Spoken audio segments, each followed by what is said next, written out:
Welcome to Writing the Thing, a new podcast in which I, Shaun, talk to writers about how they literally wrote their thing. My first guest is a multi-hyphenate genius. He's a writer and actor whose big, breakout, award-winning play, The P Word, is back 4 years after its debut for a new run at the Bush Theatre in London. It is the amazing Waleed Akhtar.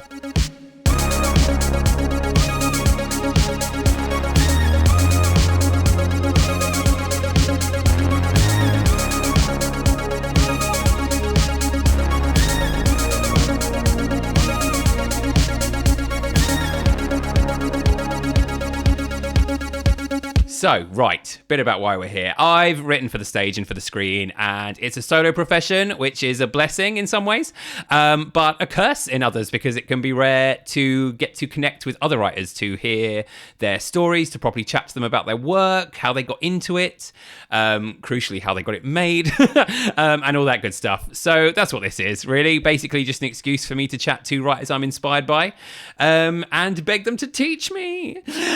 So this week, we're with the amazing Waleed Akhtar. So 4 years ago, his debut play Kabul Goes Pop was on at Brixton House, which was a very buzzy success. And then literally months later, his play The P Word, in which he also performed, was on at the Bush Theatre. And to say that went pretty well would be an understatement. It got incredible reviews. The word of mouth was off the scale. It did win the Olivier Award for Outstanding Achievement in an Affiliate Theatre, which, you know, is pretty cool. You bet I asked him about that. And since then, he's gone on to write another play for the Bush called The Real Ones. He's written for telly on a show called The Road Trip for Paramount Plus, and his debut audio play, Mrs. Bibi, was released last year on Audible.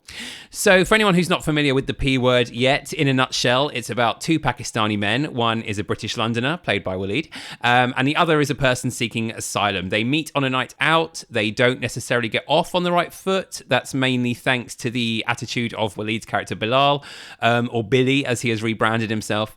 I've seen it described a lot as a political love story, which feels correct. There's a lot of heart in there. It's very funny, but it also explores and exposes a reality that people face in this country. So it was really interesting to hear about Waleed's experience of putting it all together, and also of returning to it 4 years later when it's really no less relevant than it was in 2022. The way it's written is marvelous. The characters talk to both each other and the audience, and the way those two sort of devices kind of like splice together is really slick and incredible. So it was cool to get to ask Waleed how he put that together formally. And also, not to spoil it, but the way the ending is done is super clever as well. So not to give anything away, but it was interesting to hear how he landed on that. We spoke a couple of weeks ago when the show was in rehearsals, and I started by asking Waleed about his background as an actor and how he discovered that he's actually a banging writer as well. So it feels like when I first started out as an actor, I started writing a little bit, and I got a little bit of success, like got into a writer's program and got to make a short. But my agent at the time sort of said to me, "Oh, only actors who can't get work, right? It looks desperate." Oh, wow. I'm not with that agent anymore. You'll be happy to know. But I was like, I'm glad no one told Phoebe Waller-Bridge or Michaela Cole that. And so I took a back seat from writing and making stuff, and I started doing loads of comedy improv, and that filled that void. Like, I could get a bunch of mates together, we'd get up, we'd make something. It was joyous. It gave me some agency. But then after a while, I was really missing crafting something. Right. And in that world, you work with a lot of stand-ups as well who do it. And they make these shows, they're beautiful, they're their viewpoint, and they take it on the road and they go to Edinburgh. And I was like, I want to do that. Yeah. I want to make a piece of theatre that is my politics, that is my viewpoint. Because often as an actor, you're looking at the character and you're like, oh, that's a really interesting character. I really want to play that. And sometimes the play as a whole might not be everything you want it to be, but you're like, well, that part's really interesting, so I want to do that. So it was born from there, and then I started sketch writing as a way back into it. And some of them got onto like Radio 4, and it was like a no stakes way of getting back into writing. And then it was in 2019, at the end of 2019, I did some preview, like scratch performances with a mate of a play. And it was the first time I'd taken anything. from like Genesis and put it onto a stage. And I was like, this is amazing. So it triggered something in me. It was like, I'm not writing for anyone else anymore. I'm not Yeah. writing to get a play on anymore. I'm going to make the play that I want to see. And if nobody wants to put it on, I'll do it above a pub with a couple of mates. That's Right. fine with me. And also, it was so joyous that I wanted every day to be like that. Yeah. And I said to myself, I want to become a maker. And so I made that decision. And then 2020 came and kicked us all in the arse. It was COVID, it was all of that. So the only things that I could really keep up with was the writing. So I Right. ended up finishing the first draft of Kabul in COVID, and then the theatre couldn't commit to it, and I sent it everywhere. And in a way, that was the most fortuitous thing that happened to me, because it became like a calling card. I Wow. got a meeting with the Bush. Um, the then literary manager was like, we're not going to do Kabul, but is there any other play ideas? And I pitched him the worst play of my life, and she was Right. like, that's not great, but have you got any more ideas? And then I pitched the P word, Wow. and it just sort of was magical from that point onwards.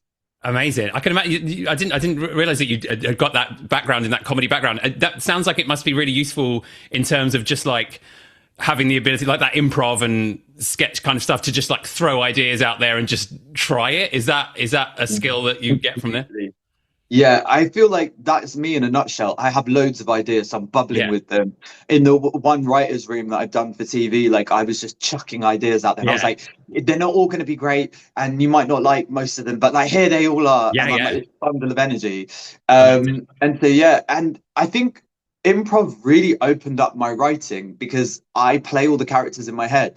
So Yeah. when people say to me like, "Oh, did you write that for yourself?" I'm like, I kind of wrote them all for myself, because I was playing all of them in my head. So the last audio play, Mrs. BB, that's on Audible at the moment, Yes. I think there was a point that were like, "Oh, do you want to play this character?" And I was like, unless it's the main character who's like the 50-year-old woman, Right. no, I'm good, because that's what I was playing in my head. Yeah. Yeah. I always joke as well that it seems like every play I write always starts out as a one-man show, and then somehow I'm like, maybe I should put other characters Right. in it. Amazing. So the P word in particular, the masterpiece that is. So that started from a pitch. Is that right? That was something Yeah. that you pitched and then developed. Did you go in with like a synopsis or something, and then you developed it from there, or did you go in with it fairly quick? Like, how much of it was in your mind when you first Yeah. voiced them? So I was a part of a writers group with the Mercury Theatre in Colchester Oh yeah. during lockdown, and we were doing it over Zoom.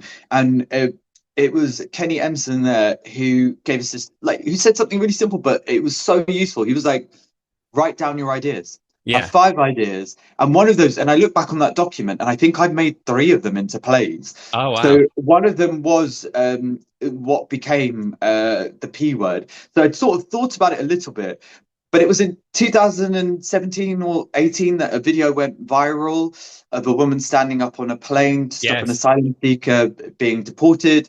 And then I was like, oh, that's a really interesting end to a rom-com. So that's where it first sort of burrowed itself into my head. Yeah. And it just sort of lived from there. So I always knew where the ending was. Yeah. Oh, And interesting. yeah, and then I wrote it kind of quickly after I sort of pitched it.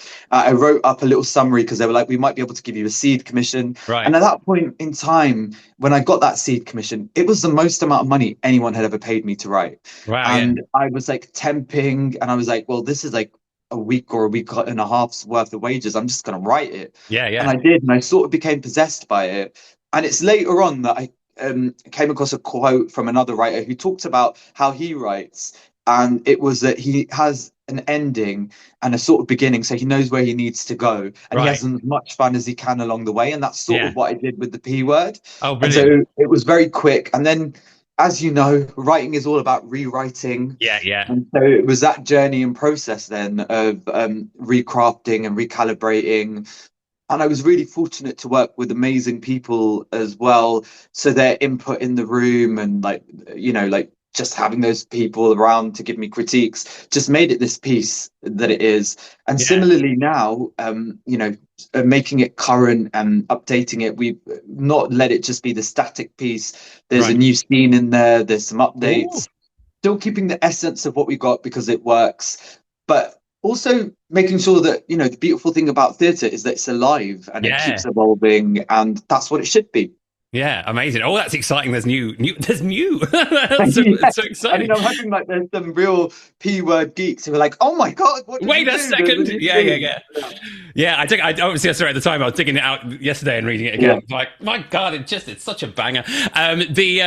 The characters in there. I wanted to ask you about these characters because they're so well drawn. It's really interesting to hear you say that like, the ending was the first image that came into your mind. In terms of these characters, did they come to you quite fully formed initially? Like, how much of their sort of stories and their starting points, their end points, how much of that came through development, redevelopment, and how much of it was quite with you from the start? Does that make any sense? Yeah, I think Billy was first the easiest to access because it Yeah. was like, oh my God, I get to be.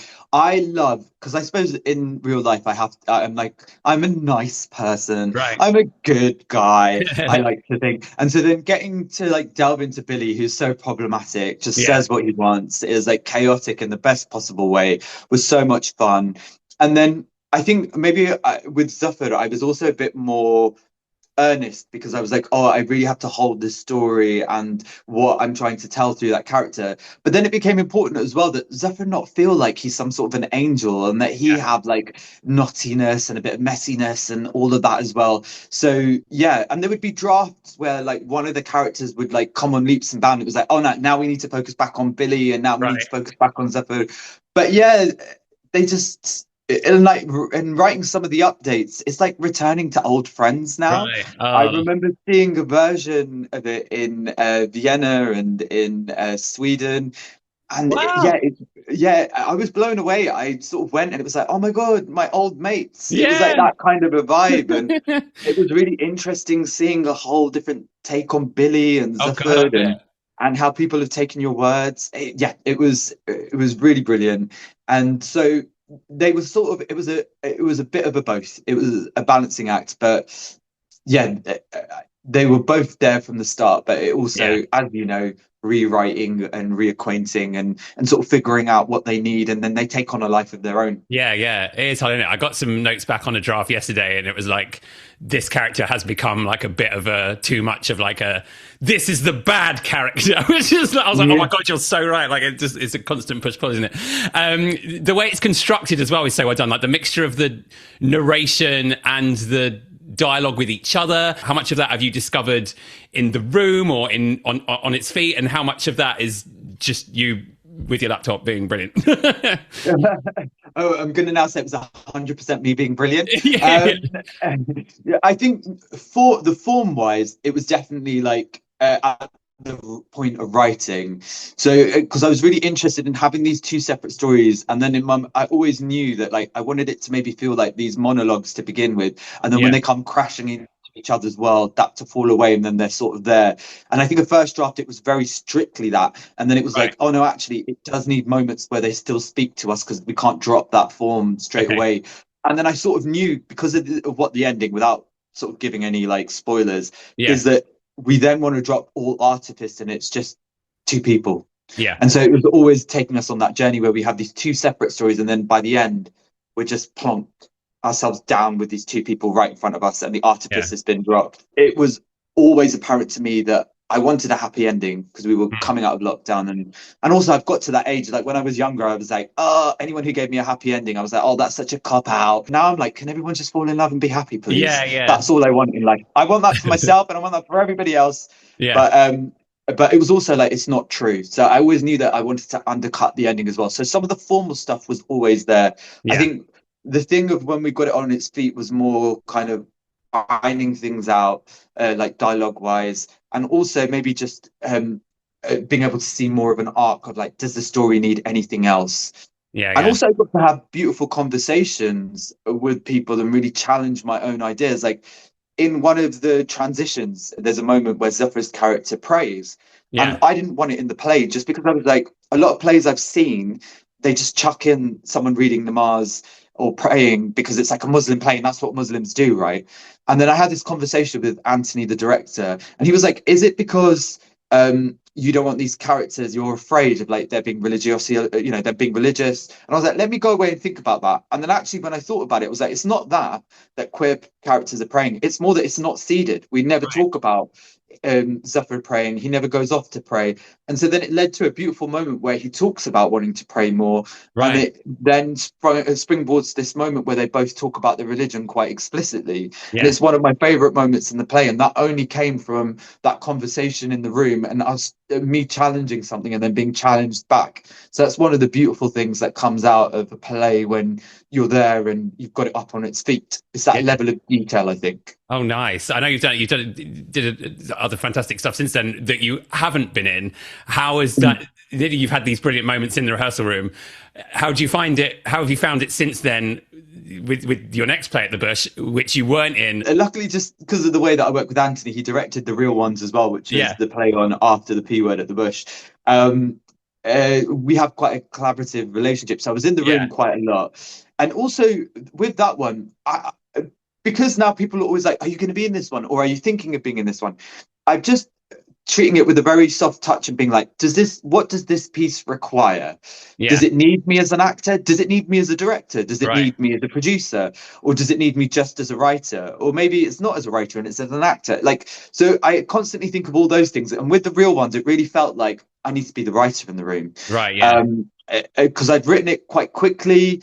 And I was like, oh, I just need to be on the outside of this. And I was very lucky. We got some brilliant actors. Yes, And wow, having them in the room, they brought so much. But yeah, that felt like the right decision for that one. And that's how I'm sort of treating them as they come. It's like, what feels organic and correct for this piece of work? What hats do I need to wear for this? Yeah. And I'm really looking forward to just being the actor in something, if I'm honest. Right, okay, yeah, I'm like, I don't want the responsibility anymore. I just want to come in and be a diva. I want to be like, want more lines. I just want to concentrate on this. Just, don't ask me anything. I want to be the one throwing a tantrum for once. So if anybody's out there and they're listening to this, there's probably lots of amazing writers. I am available for work. My spotlight link is amazing. How was it all with you with the Steps musical as well? How did that spin? Yeah, fine. It was the last show on Saturday, and I felt like I'd got this really like parasocial relationship with the cast by this point. Oh, brilliant. It's that funny thing, though, isn't it, with actors that they get to know your script so intimately and the parts. Like you write it and then you sort of hand it over and then you're like, oh, wow, you know this even more than I do by the end of this. Like, Anytime an actor's like, oh, I don't know if this sounds quite right in my voice, I'm not one of those people that'll be like, how dare you? That's what I've written. That's what it is. Like, I would be like, okay, well, you're the one that has to make it truthful. So, yeah. I think that's such a good thing for any writer to remember. It's not about how you envisage it in your head. It's about the thing that lives and breathes in front of you. If that means you're like changing something up because of the actor that's in front of you, that's a great thing. I always say to people that if I'm asked to go in and talk to young writers, that it can read beautifully on the page, but no one's reading it. It's got to live and breathe as the piece that it is on the stage. It's always a good reminder of that we're not just, writing novels. Otherwise we'd go and do that. Yeah. Also, writing novels looks hard. I don't know. Yeah, it does. There's too many. I'm there with you on that one. I know we don't do it for the awards, but you do have to mention the Olivier because it's just the coolest, most deserved thing. Just very quickly, what are your memories of that night? That must be such like a brilliant blur, I can imagine. The one thing, my one takeaway is because I used to be really into like gossip blogs and stuff like that. And one of the old adages is when you hear celebrities talking, they're like, I was sat at the back of the auditorium, so I knew I wasn't going to win this award. So I walk in and I'm sat right at the back. And I'm like, okay, this is it. It's game over. There's no chance. I'm like so far away from the stage. I'm like, it's going to take me a lifetime to get out there. They're not calling my name. Yeah. And that was completely false because obviously I did win it. And it was a long old walk, which I think I've said felt like the longest period of time and also the shortest as well. And like you said, it's a real funny one as a writer or as theatre makers or creators in general, our whole kind of relationship with reviews and awards. I mean, it's beautiful, but that's not what we do it for. And if you kind of fall into that trap, you kind of have to take the good and the bad, and you have to sort of remember what you're making the work for. And there was this beautiful moment before the P Word, before we went into press for it the first time round, that there was a bunch of people who came to watch the penultimate preview, and they came in and they had been going through the asylum process. And they sent us this email that said, "Thank you so much for writing this play. We feel really seen. We feel so moved that someone wanted to put that on stage." That was my press night. I was like, anything Wow. after this point, it doesn't matter to me. Like, Yeah. that has done it for me. And obviously, it was like amazing, and it took on this whole life, and beyond even what I could have imagined. But like, you have to keep coming back to that, because then otherwise you can just fall into this trap of trying to chase the next big thing, and that Right. just Yeah. never Yeah. works. You Yeah. have to follow your interests, your impulses.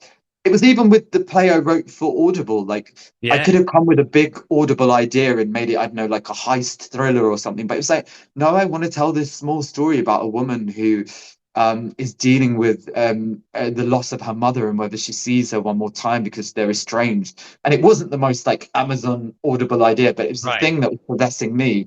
And it was like, that's what I need to put in the world. And that's what I tried to move with that intention.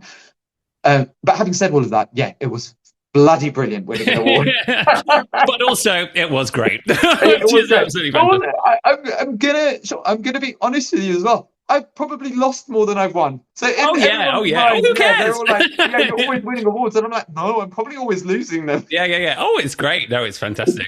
Yeah. Well, thanks so much. As I said, it's as we talk, you're in rehearsals now, so thank you so much for making the time to come and do this. That's really, really kind. Absolute pleasure. Take care, Shaun. See you later. Bye All bye. right, bye. Oh, he's so good and so lovely. Thank you so much, Waleed, for chatting. The P Word is on at the Bush Theatre in London until June the 27th.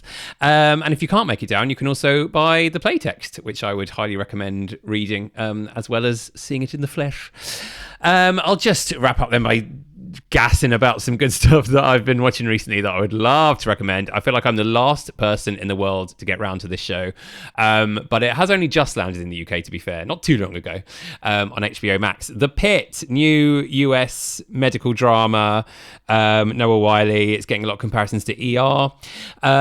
It's basically, the first season is set in one day. Like, each episode is like near enough real time. It's like 45 minutes, but it's 45 minutes that goes for an hour, if that makes sense. I'm 2 episodes away from the end of the series, and if you haven't seen it, there's an event that happens towards the end of the day or the season, which kind of puts a big, like, proverbial stick of dynamite into this brilliant ensemble's energy, and it's just great. I was trying to think of shows that I can compare it to, and in terms of making you care about a big ensemble of characters, I keep coming back to Orange Is the New Black. I feel like this is the best, like, drama, big blockbuster drama ensemble thing I've seen.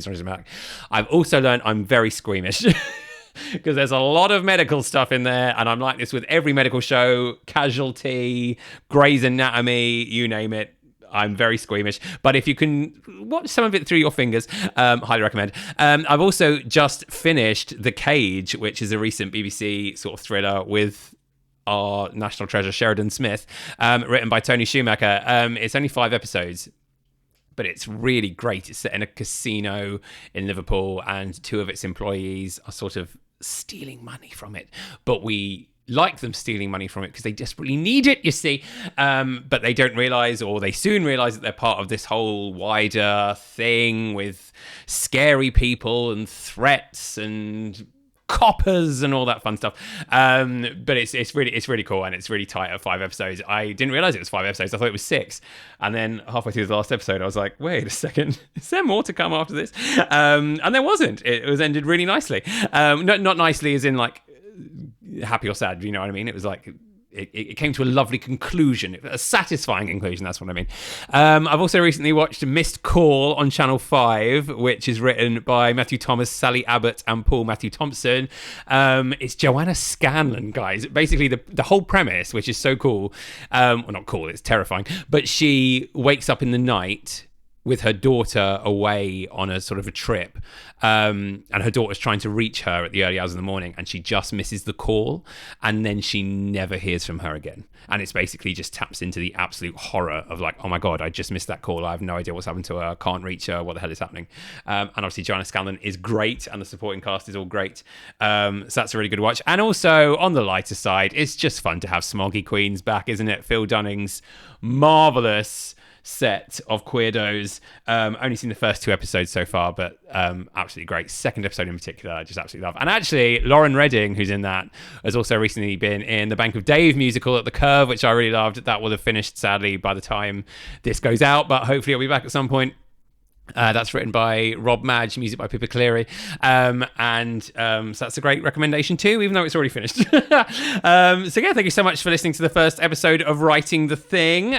See you next time for another. And shout out as well to William Kitchener for providing us with this lovely theme music. See you next time.